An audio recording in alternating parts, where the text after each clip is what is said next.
एक बार की बात है। एक नदी में एक जल परी रहती थी। वो पानी के अंदर खुशी खुशी अपना जीवन व्यतीत कर रही थी कि तभी एक दिन उसे पानी के ऊपर से किसी बच्चे की रोने की आवाज सुनाई देती है। वो आवाज सुनकर जल परी हैरान रह जाती है। अरे ये क्या, बच्ची की रोने की आवाज, वो भी नदी के बीचों बीच। ये कैसी माया है, ये भला कैसे हो सकता है? अभी ऊपर जाकर देखती हूँ। जलपरी तैरते हुए पानी की सतह पर पहुँच जाती है और ये देखकर चौंक जाती है कि पानी के ऊपर एक टोकरी तैर रही थी और टोकरी के अंदर एक नवजात बच्ची रोई जा रही थी। अरे कितनी छोटी बच्ची है, लेकिन ये यहाँ कैसे पहुँची भला, वो भी नदी के बीचों बीच। ओह, अब मैं क्या करूँ? जलपरी बच्ची को इस तरह रोते हुए देख नहीं पाती।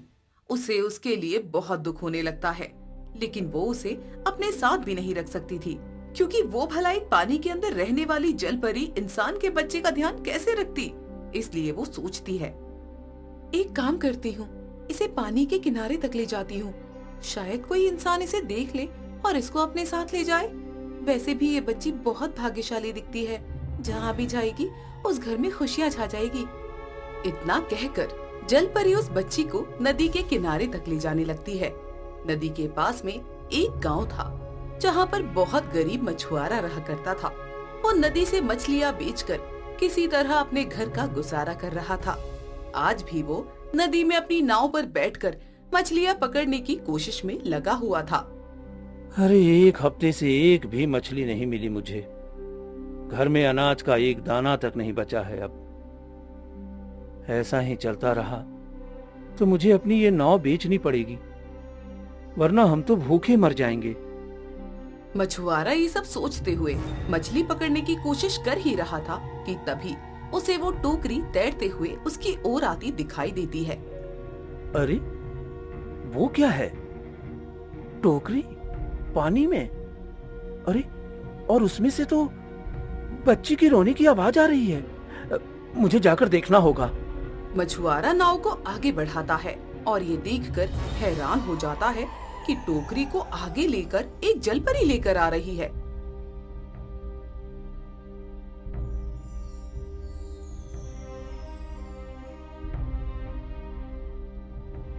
अरे कौन हो तुम, और ये बच्ची किसकी है?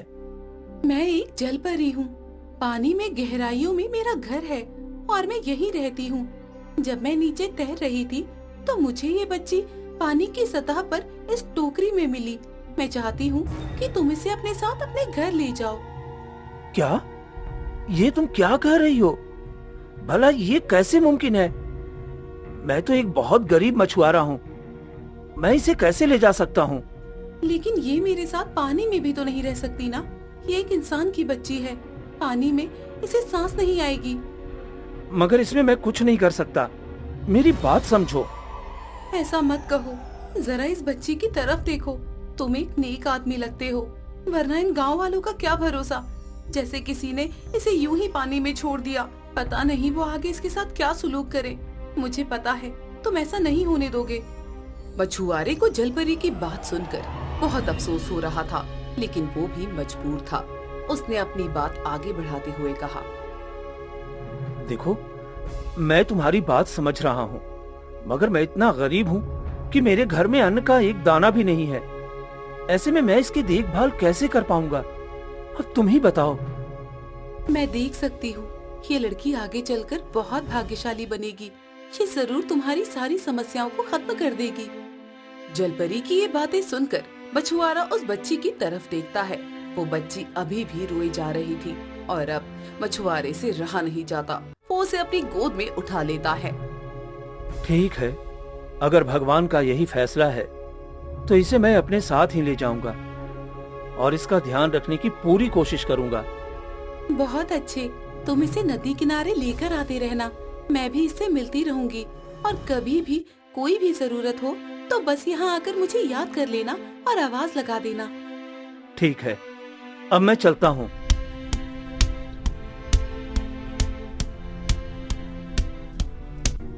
फिर क्या था, मछुआरा उस बच्ची को लेकर सीधा अपने घर चला जाता है।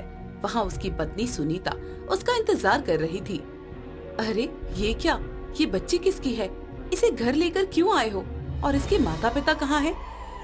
आज से ये हमारी बच्ची है सुनीता। क्या? अरे कैसी बातें कर रहे हो? तुम होश में तो हो ना? क्या? फिर तो बिल्कुल सही किया आपने जो इसे अपने घर ले आए। भला इन गांव वालों का क्या भरोसा। हम इस मासूम बच्ची का ध्यान रखेंगे और न जाने कौन पापी था जिसने ऐसी छोटी बच्ची को नदी में फेंक दिया। आप चिंता मत कीजिए, अगर भगवान ने इसे हम तक पहुंचाया है तो वो इसे पालने का रास्ता भी हमें जरूर दिखाएंगे। अरे क्या पता ये बच्ची अपना भाग्य लेकर आई हो। मैं अभी इसके लिए दूध लेकर आती हूँ। सुनीता की इस बात से मछुआरे को भी कुछ राहत मिलती है। फिर वो दोनों बच्ची को दूध पिलाकर सो जाते हैं। दोनों ने अपनी बच्ची का नाम पीहू रखा था। अगले दिन सुबह सुबह ही मछुआरा जल्दी उठकर नदी में मछलियाँ पकड़ने चला जाता है। किस्मत से आज उसे कई मछलियाँ भी मिल जाती हैं। अरे वाह, ऐसे तो यहाँ एक भी मछली नहीं मिलती थी और आज इतनी सारी एक साथ मिल गई।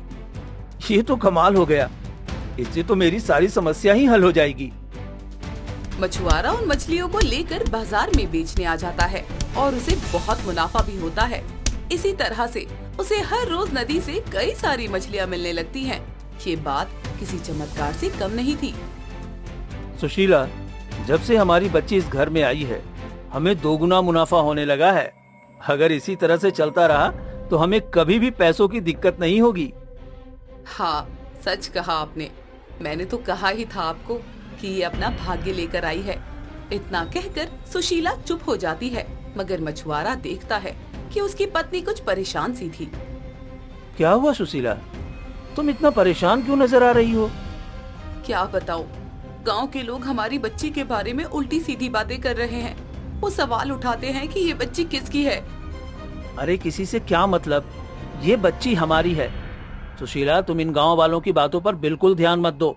इनका तो काम ही है बोलना। ये तो कुछ न कुछ बोलते ही रहेंगे। हाँ, शायद आप सही कह रहे हैं। छोड़िए ये सब, अब मुझे किसी की परवाह नहीं। मैं अभी जाकर आपके लिए अच्छा सा खाना बनाती हूँ। आपने आज काफी मेहनत की है ना। सुशीला खाना बनाने में लग जाती है और मछुआरा भी अपने काम करने लगता है। इसी तरह से दिन बीतने लगते हैं और कब मछुआरे की बेटी 5 साल की हो जाती है पता ही नहीं चलता। समय के साथ अब मछुआरे की भी आर्थिक स्थिति पहले से बहुत बेहतर हो चुकी थी और गांव के लोग इस बात से बहुत जलते थे। उन्हीं में से एक मछुआरे का पड़ोसी था मनोज। जब से इस बेवकूफ मछुआरे के घर में वो बच्ची आई है, इसकी तो जैसे लॉटरी लग गई हो। नहीं, मुझसे इसकी खुशी नहीं देखी जाती। मुझे तो कुछ करना ही पड़ेगा। पेशे से मनोज एक सपेरा था और उसने सोच लिया था कि आगे वो क्या करने वाला है। मनोज एक बहुत ही दुष्ट आदमी था। उससे मछुआरे की तरक्की बिल्कुल देखी नहीं जा रही थी। इसलिए एक दिन वो सीधा जंगल की तरफ जाता है और वहाँ कुछ ढूंढने लगता है।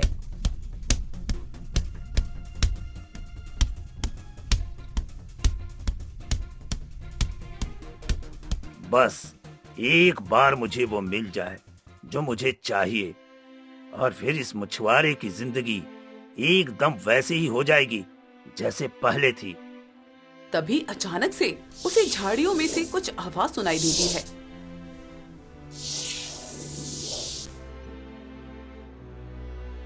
जैसे ही वो मुड़कर देखता है तो मुस्कुरा देता है।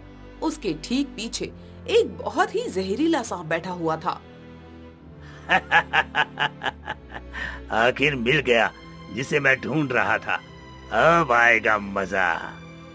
मनोज जल्दी से अपने झोले से बीन निकालता है और उसे बजाने लगता है। ऐसा करने से वो सांप वश में हो जाता है और मौका पाते ही मनोज उसे बक्से में बंद कर लेता है। मिल गया मुझे इस जंगल का सबसे जहरीला सांप। अब सबक सिखाता हूँ इस मछुआरे के बच्चे को। अरे नहीं नहीं, इस मछुआरे की बच्ची को। ये सोचकर मनोज उस सांप को अपने साथ गांव ले जाता है। वो मछुआरे के घर की खिड़की से झांक कर देखता है कि अंदर कौन कौन है। सुनीता, चलो, हमें देर हो रही है। बाजार जाकर जल्दी से ये मछलियाँ बेच कर आनी है। अरे आज तुम्हें मेरे साथ चलना होगा। हाँ हाँ, बस आ रही हूँ। बेटा पीहू, तुम यहाँ घर के अंदर ही रहना और खेलना। बाहर बिल्कुल मत निकलना। बाहर लोग अच्छे नहीं हैं। और कोई आए तो दरवाजा भी मत खोलना। ठीक है माँ। अरे मेरी बच्ची बहुत समझदार है, वो कुछ भी ऐसा नहीं करेगी। अब चलो भी यहाँ से। अरे हाँ हाँ चलती हूँ। फिर मछुआरा और सुनीता घर से कहीं चले जाते हैं। ये देखकर मनोज और ज्यादा खुश हो जाता है। अरे वाह, इससे अच्छा मौका तो मुझे मिल ही नहीं सकता। इस वक्त इस मछुआरे की ये जादुई बच्ची घर पर अकेली है। मैं अभी इस जहरीले सांप को घर के अंदर छोड़ देता हूँ, फिर आएगा मजा। फिर मनोज खिड़की से उस सांप को मछुआरे के घर में छोड़ देता है। घर के अंदर पीहू अकेली बैठी खेल रही थी। पता नहीं माँ पिताजी कब वापस आएंगे मछलियाँ बेचकर। तब तक मैं क्या करूँ? मुझे अकेले तो अच्छा ही नहीं लग रहा है। पीहू खुद से बातें करने में व्यस्त थी और ध्यान ही नहीं देती कि कब उसके पीछे वो जहरीला सांप आकर बैठ गया था। सांप ने धीरे से पीहू को काट लिया और पीहू दर्द से चीख उठी। आह आह, ये क्या है? अरे नहीं, सांप सांप बचाओ। लेकिन इससे पहले कोई आता और उसकी मदद करता, पीहू दर्द से वही बेहोश हो जाती है और उसका शरीर नीला पड़ने लगता है। ये सब देखकर मनोज वहाँ से अपने घर भाग जाता है। मेरा काम हो गया, अब मैं यहाँ से चलता हूँ, उसी में भलाई है।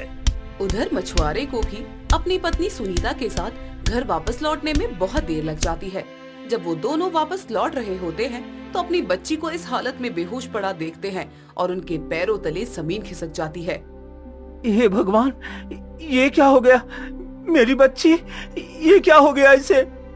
पीहू, ये तुझे क्या हो गया बेटा? ये कुछ बोल क्यों नहीं रही है जी? कुछ करिए, जल्दी से कुछ करिए। घबराई हुई सुनीता की नजर सांप के डसने के उस निशान पर पड़ती है और उसके होश ही उड़ जाते हैं। हे भगवान, इसका तो पूरा शरीर ही नीला पड़ गया है। अब हम क्या करें? जरूर इसे किसी जहरीले सांप ने काटा है। ये देखिए, सांप के डसने का निशान भी है इसके हाथ पर। निशान देखकर सुनीता जोर जोर से रोने लगती है। उसे लग रहा था कि अब उसकी बच्ची को कोई नहीं बचा सकता। हम इसे किसी वैद्य के पास ले जाए क्या? कौन बचा पाएगा हमारी बच्ची को अब? ये बहुत जहरीले से सांप के काटने का निशान लग रहा है। नहीं नहीं, वैद्य नहीं, हमारी बच्ची को अब सिर्फ वो जल परी ही बचा सकती है। मैं अभी इसे उसके पास ले जाता हूँ। ये कहकर मछुआरा अपनी बच्ची को गोद में उठा लेता है और तेजी से दौड़ते हुए सीधा उस नदी के किनारे